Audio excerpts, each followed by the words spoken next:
काल्पनिक है। हम किसी भी तरह की अंधविश्वास को बढ़ावा नहीं देते हैं। इस कहानी के सभी पात्र और घटनाएं भी काल्पनिक हैं।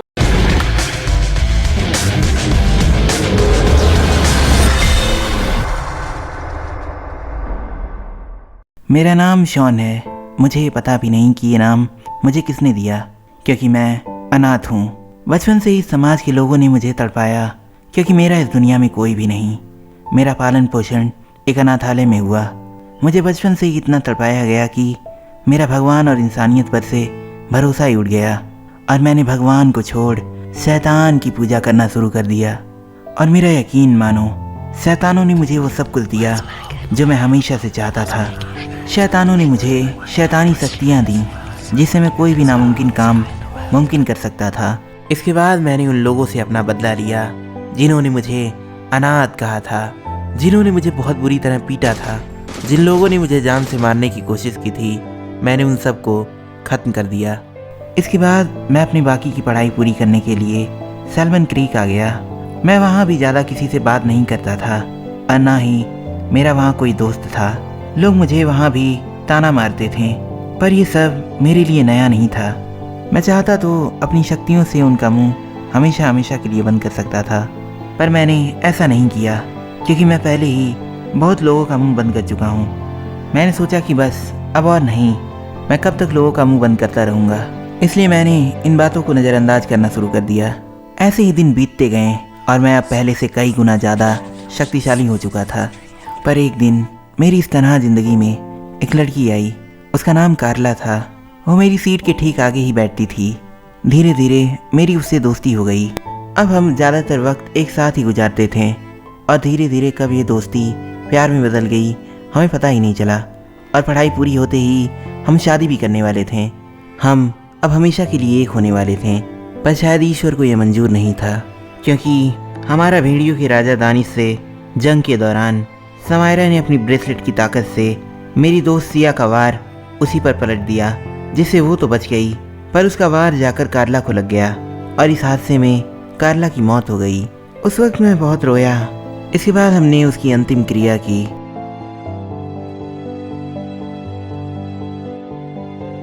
और ये सब होने के बाद मैं पूरी तरह से टूट चुका था। आज भी मुझे ये बात सताती है कि आखिर वो वहाँ आई ही क्यों। क्या वो मुझे कुछ बताना चाहती थी? कार्ला के जाने के बाद मुझे इतनी तकलीफ हो रही थी कि मैं अपना दर्द लफ्ज़ों में बयां नहीं कर सकता। कुछ दिनों बाद अचानक मुझे याद आया कि मेरी दोस्त सिया एक देववंशी है, और लोगों का कहना था कि उसे किसी यक्षिनी ने वरदान दिया था कि वो अपनी पूरी ज़िंदगी में सिर्फ एक बार किसी को जिंदा कर सकती है। और अब सिया ही मेरी आखिरी उम्मीद थी। पर मुझे मालूम था कि इसमें बहुत जोखिम है, पर कार्ला के लिए मैं कुछ भी करने को तैयार था। मुझे अब अपनी शक्तियाँ बढ़ानी थीं, और इसीलिए मैं अपने सर के पास गया। उनका नाम एहलियान था। उन्होंने ही मुझे ग्रीन मैजिक का प्रयोग करना सिखाया था। मैंने जब उनसे इस बारे में बताया तो उन्होंने मेरा साथ देने से साफ इनकार कर दिया। उन्होंने कहा, शॉन देखो, मैं समझ सकता हूँ कि तुम पर क्या बीत रही है, और इसमें कोई शक नहीं कि मैंने हर बार तुम्हारा साथ दिया है और आगे भी देता रहूँगा। पर जो तुम आज करने जा रहे हो वो सही नहीं, क्योंकि मौत को धोखा देना इतना आसान नहीं जितना कि तुम समझ रहे हो। इसलिए मैं तुम्हें सलाह देता हूँ कि तुम अपनी ज़िंदगी में आगे बढ़ो और अपनी सारी तकलीफ़ों को पीछे अतीत में दफन कर दो। मैंने उनसे कहा, ये कहना आपके लिए काफ़ी आसान है। ये कहकर मैं वहाँ से बिना किसी बहस के वापस आ गया। मैंने खुद से ही काफ़ी प्रैक्टिस की, और तकरीबन एक हफ्ते की लगातार मेहनत के बाद मैं बन गया दुनिया का वो जादूगर जो कुछ घंटों के लिए अपने काबू में कर सकता है। अब मैं वो करने जा रहा था जिसकी कल्पना शायद इंसानियत ने कभी की ही ना हो। मैं अपने प्यार कार्ला को वापस ज़िंदगी देने जा रहा था, जो कि दुनिया का कोई भी प्रेमी अपनी प्रेमिका को नहीं दे सकता। मैं सिया से मिलने उसके घर गया। मैंने सिया को अपने प्लान के बारे में सब कुछ बता दिया। मेरा प्लान सुनने के बाद सिया ने कहा, ये सब तो ठीक है, पर मैं तुम्हें एक बात पहले ही बता देना चाहूँगी कि मैं कार्ला को तो जिंदा कर दूँगी, पर हम में से किसी एक को अपनी जान देनी होगी ताकि समय चक्र टूटे ना। मैंने कहा कि ठीक है, अगर कार्ला के लिए मुझे अपनी जान भी देनी पड़े तो कोई बात नहीं, मैं तैयार हूँ। सिया ने कहा, तो ठीक है, पूर्णिमा की रात को जंगल आ जाना। हाँ, पर उससे पहले तुम कब्रिस्तान जाकर अपनी शक्तियों का इस्तेमाल करके उसकी लाश को बाहर निकाल लेना, ताकि उसकी रूह को उसके शरीर में वापस भेजने में आसानी हो। इसके बाद मैं पूर्णिमा आने तक का इंतज़ार करने लगा। एक हफ्ते बाद आखिरकार वो दिन आ ही गया जिसका मुझे बेसब्री से इंतज़ार था। रात के करीब 10 बज रहे थे और मैं कब्रिस्तान गया। मैंने अपनी कारला की कब्र की तरफ देखा। मैं उसे देखकर इमोशनल हो गया। मैंने कहा, बस कुछ घंटे और कारला, और इसके बाद हम दोनों वापस एक हो जाएंगे। तभी मुझे सिया की बात याद आई। सिया ने कहा था, और याद रहे तुम्हें पहले अपनी पावर्स का इस्तेमाल करना है और उसे जिंदा करने का पहला स्टेप पूरा करना है। इसके बाद तुम उसके शरीर को अपने घर ले जाना और इसके बाद हम समय चक्र की आखिरी विधि पूरी करेंगे। ये सब सोचने के बाद अब मैं पूरी तरह तैयार हो गया था कारला को वापस जिंदा करने के लिए। ऐ मौत के फरिश्तों, खोल दो जिंदगी और मौत का रास्ता, जिंदा हो जाए वो जिससे हो मेरा वास्ता, वरना लुब्रिस। और इसके बाद एक जोर की बिजली कड़की और मैंने देखा कि कारला अब अपनी कब्र से उठ रही है और इसी के साथ मुझे एक अजीब सी हंसी की आवाज़ सुनाई दे रही थी।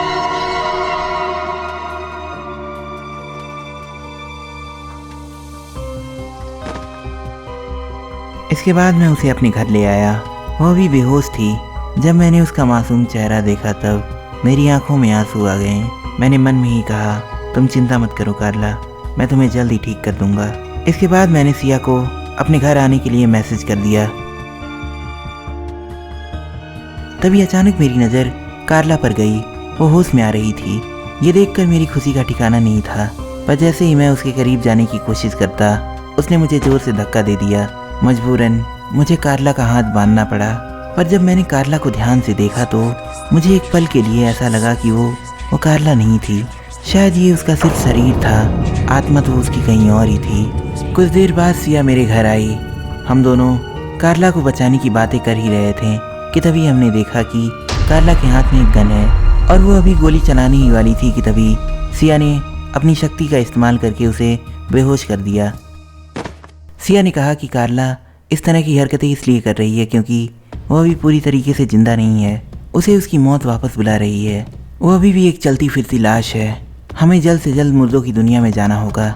मैंने सिया की तरफ ध्यान से देखा। वो थोड़ी घबराई हुई थी।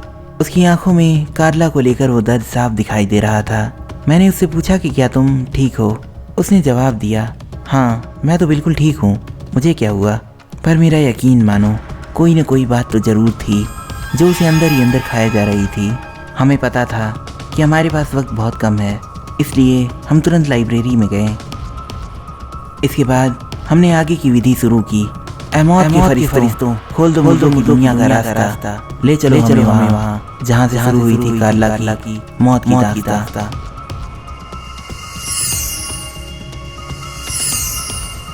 और जब हमारी आँख खुली तो हमने देखा कि हम मुर्दों की दुनिया में आ चुके थे। मुझे इस बात की खुशी थी कि मैं अब कारला को वापस जिंदा कर सकूंगा। सिया ने मुझसे कहा कि हमारे पास वक्त बहुत कम है, हमें जल्द से जल्द कारला की आत्मा को ढूंढना होगा ताकि हम उसे वापस उसके शरीर में भेज सकें। और हालांकि हमें उसे ढूंढने की कोई ज़रूरत नहीं थी क्योंकि मैंने ये पहले ही पता लगा लिया था कि हमें वो मुर्दों की दुनिया में कहाँ मिलेगी। हम तुरंत लैब की तरफ जाने लगे जहाँ पर कारला उस नरभक्षी डॉक्टर और उस डायन की बातें सुन रही थी। हम कारला के पास गए। कारला ने हमें वहाँ देखा तो वो हमसे पूछने लगी कि क्या हमने भेड़ियों के राजा को मार दिया है। हमने उससे कहा हाँ, पर पता नहीं क्यों वो बार बार सिर्फ इसी बात को दोहराया जा रही थी। ऐसा लग रहा था जैसे उसे मरने से ठीक पहले सिर्फ यही याद था। सिया ने मुझसे कहा हमारे पास टाइम बहुत कम है, हमें कारला को लेकर यहाँ से जल्द निकलना होगा। हम उसे किसी तरह बाहर लेकर आए, पर बाहर आने पर भी वो सिर्फ एक ही बात बार बार दोहरा रही थी। ये सब बहुत अजीब था क्योंकि एक वक्त के लिए मुझे ऐसा लग रहा था जैसे कि मैं अपनी कारला से नहीं बल्कि उसी की तरह दिखने वाली किसी गुड़िया से बात कर रहा हूँ। इसके बाद सिया ने कुछ मंत्र पढ़ा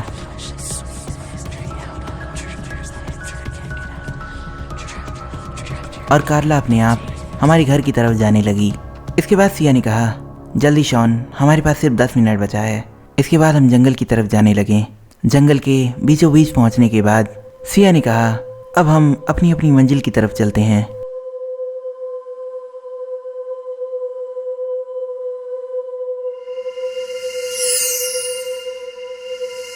और जब मेरी आंख खुली तो मैंने देखा कि मैं वापस अपने घर आ चुका हूँ। पर अजीब बात यह थी कि वहाँ सिया नहीं थी। मैंने उसे बहुत आवाज़ लगाई पर वो वहाँ नहीं थी। तभी मुझे सिया की बात याद आई। उसने कहा था कि अब हम अपनी अपनी मंजिल की तरफ चलते हैं, पर उस वक्त ये बात मुझे समझ में नहीं आई। इसके बाद मैं अपने घर के बाहर आया। मैंने देखा कि कार्ला बाहर खड़ी थी। मैंने उससे पूछा, कार्ला तुम ठीक तो हो ना? उसने कहा, हाँ, पर मुझे क्या हुआ था? मैंने बात को दूसरी तरफ घुमाते हुए कहा, कुछ नहीं, मैं तो बस ऐसे ही पूछ रहा था। मैंने उससे पूछा, क्या तुमने सिया को देखा है? क्या वो यहाँ पर आई थी? जैसे ही मैंने उससे ये पूछा, उसके चेहरे का रंग उड़ गया। उसने कहा, ये तुम क्या कह रहे हो? मैंने कहा कि ऐसा मैंने गलत क्या कह दिया? और इसके बाद जो उसने कहा उसे सुनकर मेरे पैरों तले ज़मीन खिसक गई। उसने कहा, क्या तुम्हें नहीं पता कि सिया की मौत को आज लगभग 1 महीना हो गया है? मैं समझ गया कि सिया ने हमारी खुशी के लिए अपनी जान की कुर्बानी दे दी। आज इस बात को लगभग 2 महीने हो चुके हैं।